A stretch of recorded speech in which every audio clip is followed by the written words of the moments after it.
what is one tip that you can give them in any realm of life? It's very simple. Invest in yourself.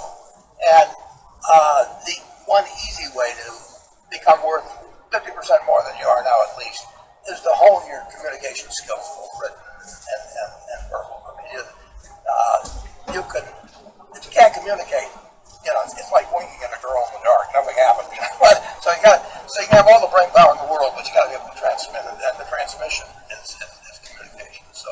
À votre avis, c'est quoi le meilleur investissement que vous puissiez faire? Si on vous donnait 1000 € là tout de suite, comment est-ce que vous vous y prendriez pour en tirer le maximum de rendement? Eh bien, quand on pose la question à Warren Buffett, qui est juste homme d'affaires, investisseur de légende à ne plus présenter, il répond que le meilleur investissement à faire est celui qu'on fait en soi-même. Et que lui-même, quand il était jeune, il était nul en communication, il s'est payé un cours d'art oratoire et c'est vraiment la meilleure décision qu'il ait pu prendre. Alex Hormozi est un entrepreneur dans le domaine du fitness. Il génère des centaines de millions de dollars. Il a une chaîne YouTube. Et dans une vidéo, il dit que s'il devait revenir à une époque où il n'avait que 1000 $ sur son compte, il dépenserait tout pour se former et acquérir le plus de connaissances possible. Cela peut être étonnant d'entendre ces milliardaires faire ce genre de déclaration, surtout à notre époque où on n'entend plus parler que des crypto-monnaies, NFT, etc. On aurait pu s'attendre à une réponse beaucoup plus technique, mais non. Et pourtant, quand on y réfléchit, on se rend vite compte qu'ils auraient juste pas pu affirmer autre chose. Investir en soi, c'est vraiment le début du succès. Et dans cette vidéo, je vais vous partager 3 raisons pour lesquelles moi, je place aujourd'hui mon éducation personnelle en priorité à tout. Salut, c'est Josiane, je suis entrepreneur, j'ai créé Iwalewa, la marque de cosmétiques Made in Africa.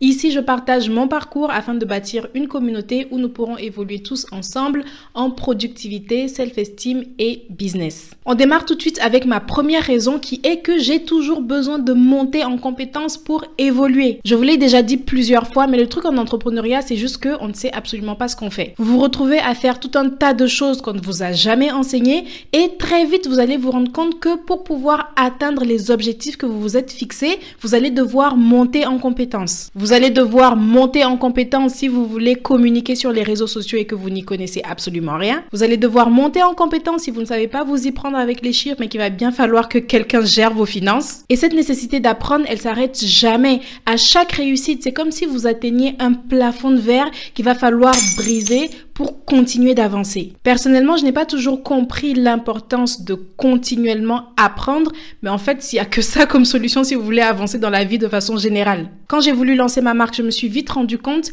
qu'il allait falloir que je fasse des posts sur Instagram pour communiquer. Ok, mais comment est-ce que je fais ça, sachant que moi-même, je n'ai pas de compte Instagram et que je n'y connais absolument rien à la plateforme? Bah, il faut que j'apprenne. Après, il a été question d'aller prospecter des boutiques pour leur demander des rendez-vous pour vendre mes produits. Ok, comment est-ce qu'on tient un entretien de vente? Je sais pas faire ça. Il va falloir que j'apprenne, sinon je ne peux plus avancer, mon entreprise ne peut pas évoluer. Et à chaque nouveau palier atteint, son lot de compétences que vous n'avez pas et que vous allez devoir aller chercher. Et ça, c'est valable pour tous les domaines. Mindset, vente, création produit, gestion financière. Si les entrepreneurs vous disent « Oh, moi, mes journées, c'est jamais la routine, je m'ennuie jamais », c'est parce qu'ils sont trop occupés à essayer d'apprendre ce qu'ils savent pas faire, mais qu'il y a à faire. 2, je sais que si j'ai des compétences, je peux me remettre de tout. Vous avez peut-être entendu l'histoire de Bill Gates qui a fait don de la moitié de sa fortune il y a quelques années, mais qui aujourd'hui figure toujours parmi les hommes les plus riches du monde. Ok, sa fortune de départ était déjà conséquente, mais c'est surtout qu'il s'est refait très vite car il vit aujourd'hui de systèmes mis en place pour générer de l'argent. Au fil des années, il a appris à créer de la richesse et ce que vous avez su faire une fois, vous saurez le faire une deuxième et ainsi de suite jusqu'à ce que vous n'ayez plus besoin de mettre la même quantité d'efforts qu'initialement. Si ma présence sur Internet m'a appris une chose, c'est qu'on peut se remettre de tout échec à condition de préserver 2 choses, les compétences et la réputation. Pour moi, on peut vraiment se remettre de tout avec ces 2 éléments. Vous pouvez perdre tout le solde de votre compte en banque aujourd'hui, mais si votre échec vous a permis de comprendre comment générer de l'argent plus tard, vous allez vous refaire. Ce, tant que vous gardez votre bonne réputation et que les gens sont prêts à vous faire confiance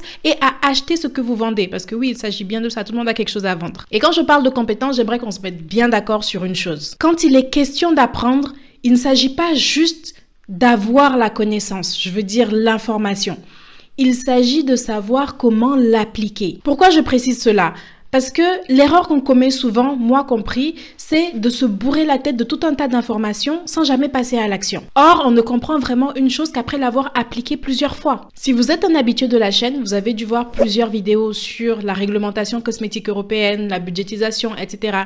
Ces notions-là, vous ne les comprendrez vraiment jamais que lorsque vous serez passé à l'action. Dans cette époque en particulier, l'information en soi ne vaut plus grand-chose. Elle est gratuite et accessible à toute personne qui a Internet. Vous pouvez vraiment apprendre n'importe quoi. J'ai déjà rencontré un entrepreneur qui a appris comment fonctionnaient les machines dans l'industrie rien qu'en regardant des vidéos sur YouTube.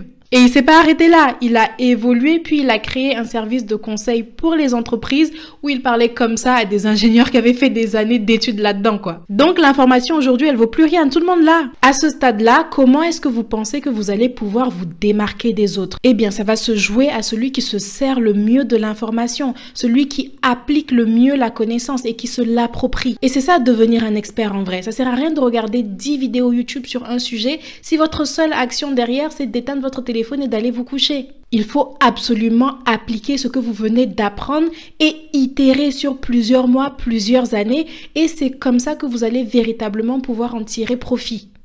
3. Je peux capitaliser sur mes compétences. Je vais vous dire. Ça m'est déjà arrivé de prendre tout l'argent que j'avais sur mon compte en banque pour aller acheter une formation. Mais c'est parce que je savais que si j'acquérais les compétences issues de cette formation, j'allais pouvoir me refaire très vite. J'ai déjà acheté des formations à 1000 et quelques, mais derrière les compétences acquises m'ont permis de faire plus de 10 000 euros. Si ça, c'est pas du rendement. Mais à ce stade, ce n'est même plus une question de retour financier immédiat. Ce n'est même plus une question de retour financier. Les compétences que vous acquérez, vous les gardez à vie. Donc non seulement vous allez pouvoir les appliquer pour vous-même, mais en plus, vous allez pouvoir les transmettre aux autres. Vous croyez que ça vient d'où tout ce que je vous dis dans mes vidéos? Des compétences, vous pouvez les monétiser de 1000 façons. Et c'est par l'application et par la transmission que vous allez pouvoir étendre votre patrimoine sur le long terme. Et ce qui est super, c'est que plus vous transmettez, plus vous apprenez. J'ai l'impression d'apprendre énormément et beaucoup plus vite depuis que j'ai cette chaîne YouTube. Ce n'était absolument pas mon intention de départ, mais c'est une constatation que j'ai faite plus tard. Et c'est tout à fait normal parce que pour être capable de toujours vous transmettre plus, je suis obligée de toujours apprendre plus. Je suis obligée d'aller analyser les échecs et les réussites que j'ai avec ma marque, vraiment me poser, comprendre ce qui s'est passé, ce qui a fonctionné ou non, pour venir le partager ici. Et ça, c'est génial parce que c'était mon gros défaut avant. Je ne prenais jamais vraiment le temps de tirer des leçons de mes expériences, donc je refaisais constamment les mêmes erreurs. Là, je suis obligée d'apprendre parce que sinon, j'ai juste pas d'idée de vidéo. Et aujourd'hui, je vais sérieusement vous dire, quand j'ai un problème, ma méthode, c'est que je décide de créer une vidéo sur le sujet. Donc là, je me sens prise dans un cercle vertueux où je peux monétiser mes connaissances et mes compétences tout en continuant d'en acquérir toujours plus. Le message de cette vidéo, c'est allez apprendre des trucs, mais les bons trucs, les choses qui vont vraiment vous permettre d'atteindre les objectifs que vous vous êtes fixés. Je vous remercie d'avoir regardé, j'espère que ce contenu vous sera utile. Abonnez-vous pour ne pas manquer d'autres contenus de ce type. Je poste tous les mercredis et les dimanches, alors à dans quelques jours. Ciao!